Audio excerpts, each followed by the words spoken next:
안녕하세요. 4장 두 번째 강의를 시작하도록 하겠습니다. 우리가 지난 시간에 정보은닉에 대해서 공부를 했었는데 저는 이미 앞에서 정보은닉보다 중요한 것이 캡슐화다라고 말씀드린 적이 있습니다. 자, 그럼 캡슐화라는 것은 무엇이냐? 여러분들이 클래스를 정의하는 데 있어서요. 자, 클래스를 정의하는 데 있어서 관련 있는 데이터와 함수를 하나로 묶는 것입니다. 자, 쉽게 말씀을 드리면 우리가 예를 들어서 어카운트라는 클래스를 정의한다고 가정을 해보자고요. 뱅킹 시스템에서 사용될 수 있는 계좌라는 클래스를 정의를 합니다. 그러면 얘는 계좌에 관련된 데이터와 함수로 구성이 되어 있을 거라고요. 그런데 그 데이터와 함수를 구성함에 있어서 계좌에 관련된 모든 그 데이터들은 다 어카운트 클래스 안에 집어넣고, 마찬가지로요, 계좌에 관련된 모든 함수들을 갖다가 다 어카운트 클래스에다가 집어넣는 것, 이것이 바로 캡슐화입니다. 들어보면 별로 어렵지 않은 것 같습니다. 말 그대로 어카운트에 관련된 데이터와 함수를 하나로 묶는 거다라는 거죠. 하나의 클래스로 정의하는 것, 이것이 바로 캡슐화입니다. 들어보면 별로 어렵지 않죠. 하지만 이게 어렵다라는 것을 제가 간접적으로 좀 설명을 드려볼게요. 자, 예를 들어서요, 우리가 함수를 정의함에 있어서 C 언어에서의 함수를 말씀을 드리는 겁니다. 하나의 함수는, 하나의 펑션은 하나의 기능을 지녀야 되죠. 하나의 함수가 둘 이상의 기능을 지니는 것은 좋은 함수가 아닙니다. 자, 아마 이 정도는 여러분들 다 알고 계실 거예요. 그죠? 자, 만약에 하나의 함수가 둘 이상의 기능을 지닐 경우에는 그 함수를 갖다가 두 개의 함수로 나눠주는 것이 훨씬 더 좋은 구조다라는 겁니다. 자, 근데 이게 말처럼 쉽지가 않습니다. 예를 들어서요, 여러분들이 경험을 해보셨는지 모르겠지만, 자, 이러한 모델의 함수를 만들었다고 가정을 해보자고요. 자, 함수를 갖다가 이렇게 정의를 했습니다. 근데 언뜻 보면은 얘는 하나의 기능을 지니고 있는 것 같기도 한데, 또 어떻게 달리 생각을 해보면은 이게 두 개의 기능을 지닌다고 얘기할 수도 있을 것 같아요. 자, 이렇게 하나의 기능을 어디까지로 범위로 잡느냐, 이것은 사실 상당히 어려운 문제가 될 수 있습니다. 또 사람에 따라서 보는 관점이 달라질 수도 있다라는 거죠. 그런데 그 함수가 하나의 기능을 지니는지 두 개의 기능을 지니는지는 전체적인 프로그램의 흐름을 기준으로 해서 따져보면 답이 나오거든요. 자, 제가 말씀드리고 싶은 건 뭐냐면, 우리가 이것을 알매도 불구하고 이거를 갖다가 완벽히 지키기에는 생각보다 어려운 개념이다라는 겁니다. 근데 캡슐화를 갖다 잘 한다라는 것, 이거는 이거하고는 비교할 수도 없을 만큼 사람을 상당히 혼란스럽게 만듭니다.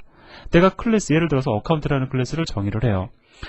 항상 그런 건 아니지만, 그러면 예를 들어서 이 데이터를 계좌에 관련된 데이터로 넣어야 되느냐 말아야 되느냐, 고민스러운 데이터들 분명히 생긴다라는 겁니다. 함수들은 더 많습니다. 내가 이 함수를 갖다가 어카운트 클래스에다 넣어야 되느냐 말아야 되느냐 상당히 고민스럽다라는 거예요.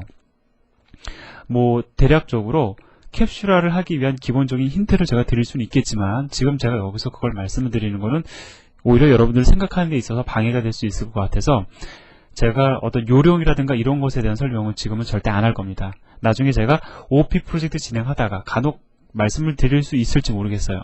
하지만 일단 저는 요령을 배제하고요, 여러분들에게 어떤 기본적인 개념만 이렇게 말씀을 드릴 겁니다. 자, 그럼 캡슐화에 대해서 하루아침에 공부되는 거 아닙니다. 저도 책에서 간단하게 말씀을 드리고 있지만, 제 스스로 캡슐화를 갖다가 인정하는 데 있어서, 나는 어느 정도 캡슐화를 한다라고 인정하는 데 있어서 한 2년 정도 시간이 걸렸던 것 같습니다. 그래도 부족해요. 그만큼 객체 지향에 있어서의 캡슐화라는 것은요, 여러분들이 뒤에서 공부할 상속보다도 더 중요한 개념이에요. 자, 그래서 여러분들이 요것만 일단 머릿속에 넣어두신 다음에 내가 클래스를 정의함에 있어서, 자, 이것을 캡슐화를 잘 시켜야 되겠다라는 생각을 항상 가지고 코드를 작성하시기 바랍니다. 자, 그러다 보면은 그에 따른 고민이 많이 등장을 할 겁니다. 그렇게 고민하시는 과정에서 발전하는 거예요. 그러한 노력을 기울이시는 겁니다. 자, 앞으로 그렇게 하자라는 거죠. 자, 그러면 일단 코드를 통해서 간단하게나마 좀 보면 좋을 것 같아요. 그죠? 기본적으로 아주 간단한 코드입니다. 이게 캡슐화의 전부를 이야기하는 건 아니에요. 자, 그래도 예제를 통해서 한번 이야기를 해보도록 하겠습니다. 자, encapsulation 1.cpp라는 예제를 먼저 보고요. 그 다음에 이건 캡슐화가 안 되어 있는 예제입니다.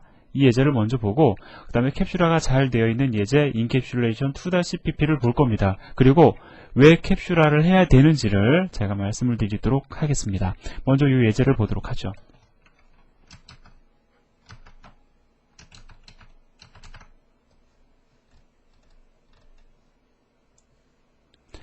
자, 긁어다가요. 가져다 놓고 얘는 실행하기 위해서 가져다 놓은 예제는 아닙니다. 그냥 읽을 줄 아시면 되는 거죠. 왜 그 캡슐화가 안 되어 있는지만 확인하자라는 겁니다. 자, 지금 보면은요. 포인트라는 클래스를 정의하고 있습니다. 멤버로서 포인트의 x, y 좌표. 그 다음에 보니까 뭐 특별한 기능은 없고 그냥 XS 메소드만 제공하고 있네요. 그죠? getX, setX. 그 다음에 뭐 getY, setY. 자, 물론 우리는 setX라는 함수를 정의함에 있어서 뭐 적절하게 이렇게요. 그 경계 검사도 해줘야 되겠죠. 이건 우리가 앞에서 이야기를 했던 겁니다. 자, 그렇게 해서 포인트라는 클래스를 정의를 했는데, 자, 정의하고 나서 프로젝트가 약 80%, 90% 진행이 됐어요. 진행된 상황에서 발견된 문제. 포인트 클래스에다가 자기가 지니고 있는 x, y 값을 갖다가 출력하는 기능을 넣어줘야 되겠구나 생각을 합니다. 자, 그런데 이미 포인트라는 클래스는 정의되어져 버렸기 때문에 더군다나 프로젝트가 어느 정도 진행이 돼버리잖아요. 그러면 기존에 정했던 클래스를 갖다가 바꾼다라는 것, 조금 변경을 간다라는 것은 상당히 어렵고 위험한 일이 될 수가 있습니다. 자, 그럴 때 개발자들이 흔히 생각하는 게 뭐냐면요.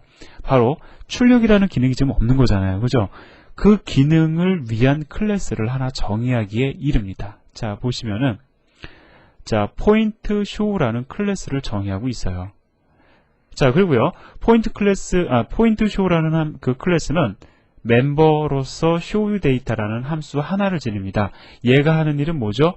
포인트 클래스의 객체를 인자로 받아서 그 객체가 지니고 있는 getX 값, getX라는 함수, 그 다음에 getY라는 함수를 호출해서 리턴되는 결과를 출력해주는 형태로 클래스를 하나 정의하고 있습니다. 이런 문제가 사실 필드에서 종종 발생하거든요. 자, 그런데 그래서 결국 메인 함수 내에서는 어떻게 되냐면 포인트 객체도 생성을 하고 그 다음에 출력을 위해서 show라는 이름의 객체도 생성을 합니다. 그죠? 그리고 show 객체의 show data라는 함수를 호출하면서 인자값으로 p를 넘겨주고 있어요. 자, 따라서 뭐 출력 결과는 그럭저럭 나올 겁니다. 그런데 이렇게 하는 경우에 이것은 분명히 캡슐화가 무너진 거다라는 거죠. 왜? show data라는 함수는 내가 그 정의한 포인트 클래스의 x, y 좌표를 출력하기 위한 거잖아요. 그죠? 그럼 얘도 포인트에 관련된 기능을 지니는 겁니다. 따라서 show data라는 함수는 어디에 존재해야 되냐면은 포인트 클래스 안에 존재해야 된다라는 거예요. 그것이 바로 캡슐화입니다. 자, 이 예제에서는요, 그런 어떤 이론적인 걸 설명을 드리기 위해서 제가 지금 말씀을 드리는 겁니다. 보여드리는 겁니다. 자, 그러면은 이게 제대로 캡슐화가 이루어지면 어떻게 구성이 될지를 한번 보도록 하겠습니다.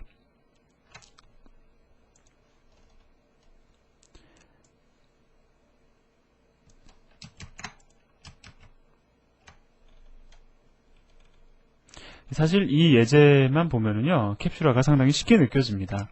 하지만 쉽지 않다고 제가 다시 한번 강조를 합니다. 자, 여기 보니까는요. 자, show data라는 함수가 포인트 클래스 안에 정의되어 들어오고 있죠. 자, 그래서 show data 함수, 자, 이렇게 존재합니다. 자, 그래서 메인 함수 내에서는 포인트 객체 생성한 다음에 x, y 값 세팅해주고, 그 다음에 show data 함수 호출하면서 출력해주면서 끝나는 거죠. 자, 그래서 이 경우에는 캡슐화가 잘 되어 있다라고 우리가 이야기할 수 있습니다. 아주 쉬운 예제를 통해서 캡슐화가 안 되어 있는 형태와 캡슐화가 되어 있는 형태를 제가 말씀을 드렸는데, 자, 가장 중요한 건 도대체 캡슐화를 왜 하느냐, 이게 사실은 가장 중요한 거잖아요. 캡슐화를 해야 되는 이유는 상당히 많습니다. 근데 그 이유를 제가 여러분들에게 이해를 돕기 위해서 한 가지 예를 통해서 제가 말씀을 드리도록 하겠습니다. 자, Y2K 문제 아시죠? 책에서도 언급하고 있는 그러한 그 문제인데, 뭐 쉽게 말씀을 드리면 연도수 2자리로밖에 인식을 못하니까 이거를 갖다가 4자리로 인식하게끔 해줘야 되는 그러한 문제죠. 예, 99년도까지밖에 인식을 못하는 2000년도를 인식 못해서 등장한 문제가 바로 Y2K 문제잖아요. 그죠?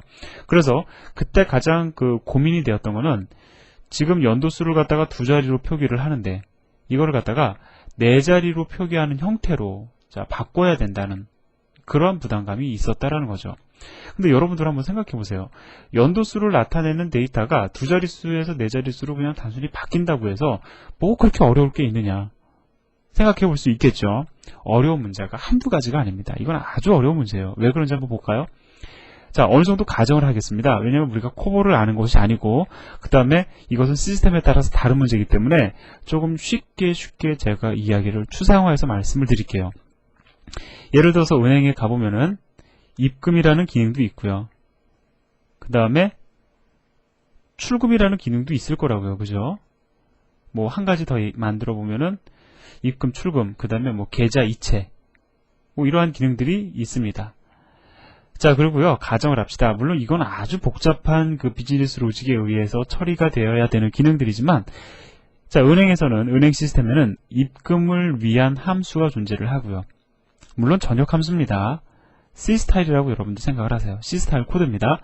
자, 출금도 전역 함수예요. 그 다음에 이체라는 함수도 전역 함수입니다. 자, 우리가 C 기반으로 프로그램을 작성하면 아마 이렇게 작성을 할 겁니다. 자, 그리고요, 입금을 할 때 입금이 일어난 시간, 그 다음에 출금을 할 때 출금을 한 시간, 이체가 이루어졌을 때 이체가 이루어진 시간이 그 통장에 다 기록이 돼야 되잖아요. 은행에 보면은 그 데이터로 남아야 됩니다. 그러면 입금이라는 함수도 현재 시간을 참조해 와야 될 거고, 출금이라는 함수도 현재 시간을 참조해 와야 될 거라고요. 얘도 마찬가지겠죠. 그러면 모든 함수가 접근을 하기 위해서는 자, 이 연도수에 관련된 데이터는 전역으로 선언이 되어야 할 겁니다. 얘는 범위가 전역이에요. 그냥 전역 변수라고 생각을 하세요. 전역 변수입니다. 물론 시간의 흐름에 따라서 이 데이터는 계속적으로 갱신이 될 거라고요. 자, 이 상황 이해되세요? 뭐 예를 들어서 철수가 입금을 합니다. 그럼 입금이라는 함수가 호출되어서 입금되는 과정에서 전역 변수로 선언이 되어 있는 시간, 연도수 정보를 가져다가 입금이 언제 이루어졌다라는 정보를 남길 거다라는 거예요. 자, 그럼 이렇게 우리가 그 뱅킹 시스템을 간략화해서 지금 얘기를 하고 있는데요. 만약에 데이터의 타입이 완전히 바뀌는 겁니다. 두 자릿수로서 표현되던 데이터 타입이 네 자릿수로 바뀌어버렸어요. 자, 그럼 이것만 바꾸면 끝나나요? 여러분들 C로 기반으로 프로그램 작성하실 때 전역으로 선언이 되어 있는 변수의 자료형을 갖다가 바꾸면 더불어 무엇도 같이 바꿔줘야 됩니까? 이 전역 변수를 참조하고 있는 프로그램 코드도 경우에 따라서는 바꿔줘야 된다는 거예요. 자, 입금이라는 함수도 우리가 살펴봐야 될 거고요. 바꿔야 될지 말아야 될지. 물론 안 바꾸고 넘어갈 수도 있을 겁니다. 바꿔야 될 수도 있을 거라고요. 출금이라는 함수도 우리가 열어서 봐야 될 거예요. 이체라는 함수도 열어서 봐야 될 겁니다. 근데 이것만 보는 게 아니라 사실 문제는 뭡니까? 전역 변수는 어디서든지 다 접근이 가능한 변수잖아요. 그 얘기는 뭐예요? 프로그램 내에 존재하는 모든 함수들을 다 찾아봐야 될 거라는 거죠. 우리가 눈으로 다 뒤져봐야 될 겁니다. 문제가 있을지 없을지. 그래서 어려운 거예요. 자, 뱅킹 시스템이라는 거, 은행 관련 시스템은 프로그램이 상당히 복잡하죠. 자, 전역 변수 하나 바꿨을 때 이에 따른 부가적인 작업들, 어떠한 데서 문제가 생길지 모르니까 그거 다 찾아보는 것이 사실은 큰 일이 될 수 있다라는 겁니다. 이해되십니까? 이게 문제라는 거죠. 물론 제가 지금 Y2K 문제를 갖다가 기반으로 해서 캡슐화의 중요성을 여러분들에게 말씀을 드리기 위해서 조금 스토리를 갖다가 추상화시킨 거는 없지 않아 있습니다. 자, 그렇지만 뭐 전혀 틀린 얘기는 아닙니다. 자, 그래서 C로 우리가 뱅킹 시스템을 구현을 하면 이러한 단점이 있다라는 거죠. 그래서 여러분들이 C 기반으로 프로그램 작성하실 때도요, 사실은 전역 변수의 선언 좀 가급적이면 아껴주시면 좋습니다. 그렇다고 해서 써야 할 때 안 쓰면 그거는 문제가 되죠. 자, 코볼이라는 언어, 사실 그 Y2K 문제에서 가장 그 대두되었던 거는 코볼이죠. 왜냐하면 기존 시스템들이 대부분 코볼로 작성이 되어 있었습니다. 근데 코볼도 C와 마찬가지로 절차지향적 프로그래밍 언어입니다. 그러면 우리가 이러한 뱅킹 시스템을 갖다가 객체지향적으로 디자인을 했다고 가정을 해보자고요. 예를 들어서 C++, 자바 혹은 C샵과 같은 객체지향 언어를 사용을 했다고 가정을 해봅시다. 그러면 타임이라는 거, 이 시간이라는 것은 아주 중요한 거기 때문에, 자, 저는 여기서 시간이라는 것은 뭐 년, 월, 일, 시, 분초 다 포함해서 말씀을 드리는 겁니다. 타임이라는 것을 하나의 클래스로 정의를 했을 거라고요. 그렇죠? 타임이라는 하나의 클래스가 존재했을 겁니다. 자, time이라는 하나의 클래스가 존재를 하는데, 자, 이 개발자가 캡슐화를 고려를 해서 자, 시간에 관련된 데이터와 기능들 여기다가 다 집어넣었을 거라고요. 시간에 관련된 함수, 그 다음에 시간에 관련된 데이터들 다 그 변수가 되는 거죠. time이란 하나의 클래스 안에 캡슐화를 시켰을 겁니다. 자, 그러면 예를 들어서 이 데이터 중에 일부는 연도수를 나타내기 위한 그러한 데이터도 있을 거라고요. 그러한 변수도 있을 겁니다. 그 변수의 그 자릿수를 두 자리에서 네 자릿수로 바꿔준다라고 하면, 즉 연도를 나타내는 그 변수의 자료형을 다른 형태로 변경을 한다라고 하면, 변경되어지고 나서 우리는 오로지 어떠한 부분에만 주목을 해서 관찰을 하면 됩니까? 문제가 발생할 수 있을 만한 영역, 타임 클래스만 뒤져보면 되는 거예요. 즉 이렇게 생각하시면 됩니다. 여러 개의 클래스가 관계를 맺고서는 프로그램이 동작을 하죠. 자, 상당히 클래스가 많이 있을 겁니다. 자, 모든 클래스들은 다 서로 관계를 맺고 프로그램이 돌아가기 마련이에요. 그 중에서 얘가 time이라는 클래스입니다. 그럼 내가 time 클래스 안에 존재하는 멤버 변수를 두 자릿수에서 네 자릿수로 바꿔주기를 원해요. 그럼 전체 시스템을 다 고쳐야 되는 것이 아니라 time 클래스만 싹 빼가지고 time 클래스만 적절하게 변경을 한 다음에 다시 time 클래스를 원위치 시켜 놓으면 전체 프로그램은 무리 없이 돌아간다라는 겁니다. 자, 어때요? 스케일이 다르죠? 즉, 우리가 절차지향적인 방식으로 프로그램을 작성을 했을 경우에 우리는 전체 프로그램을 다 뒤져야 됩니다. 왜 다 뒤져야 된다고요? 어디서 얘를 갖다가 접근하고 있는지 몰라요. 그죠? 그렇기 때문에 문제가 생깁니다. 이거 다 뒤져야 돼요. 하지만 우리가 적절히 캡슐화를 시켜놨다라고 하면은 우리는 전체 프로그램에서 time이라는 클래스 하나만 잘 확인하면 된다라는 겁니다. 자, 그래서 제가 지금 말씀드린 내용이 조금은 추상적으로 들릴 수도 있는데 여러분들이 앞으로 더 공부하면서 조금 더 그림이 명확해질 겁니다. 자, 그리고 제가 한 가지만 더 말씀을 드릴게요. 이게 사실은 요령인데 이렇게 생각을 하시고 캡슐화를 하시면 됩니다. 예를 들어서요, 사실은 말씀을 안 드리려고 했는데 말씀을 드릴게요. ABC라는 변수가 있다고 가정을 해보자고요. 그러면 이러한 ABC라는 변수가 존재를 하면 캡슐화를 갖다 적절히 시켜주기 위해서는 그 함수도 여기에 들어와야 되잖아요. 예를 들어서 얘가 어카운트라는 클래스라고 가정을 해봅시다. 그러면 어떠한 함수를 집어넣을 것이냐, 그 기준을 여기다가 두시면 됩니다. 즉 A나 B나 C라는 데이터를 조작하는 함수들은 다 이 안에 들어와야 된다고 생각을 하시면 맞는 겁니다. 그 얘기는 또 다르게 얘기를 해보면요, A나 B나 C라는 멤버 변수의 조작은 어카운트 클래스 안에 존재하는 멤버 함수 내에서만 이루어져야지 다른 클래스에서 A나 B나 C에 직접 접근해서 조작하는 함수가 다른 클래스 내에 존재는 안 된다라는 겁니다. 제가 말을 꼬아서 말씀을 드린 것 같은데, 자, 그렇습니다. 그래서 사실은 이런 걸 말씀을 드리면서 저도 조금은 마음이 무거워요. 왜냐면 이게 지금 제가 말씀드린 게 10분 중에서 10분이 다 그렇구나, 대략적으로 감을 잡으실 수 있으면 좋은데 이게 그렇게 또 안 와닿을 수도 있는 얘기거든요. 그래서 제 딴에는 또 많이 이렇게 느려서 말씀을 드렸는데 이렇게 생각을 하세요.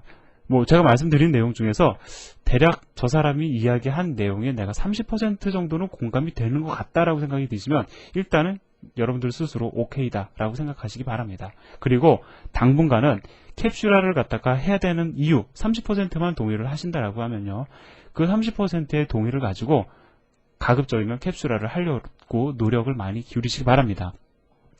나중에 여러분들이 프로그램 작성하시다가 보면은요, 문제가 생겨요. 문제가 생기면은 거의 대부분의 문제는 캡슐화에서 비롯되는 경우가 많거든요. 그런 문제를 접해 볼수록 제가 지금 말씀드린 내용들이 훨씬 더 이해가 빠를 겁니다. 자, 여기까지 해서 두 번째 강의를 마무리를 짓고요. 이론적인 내용이 지난 시간하고 이번 시간을 통해서 언급이 됐는데, 자, 다음 시간부터는 또 다른 내용을 가지고 생성자, 소멸자, 그러한 문법적 요소를 가지고 여러분들과 이야기를 진행을 하도록 하겠습니다. 감사합니다.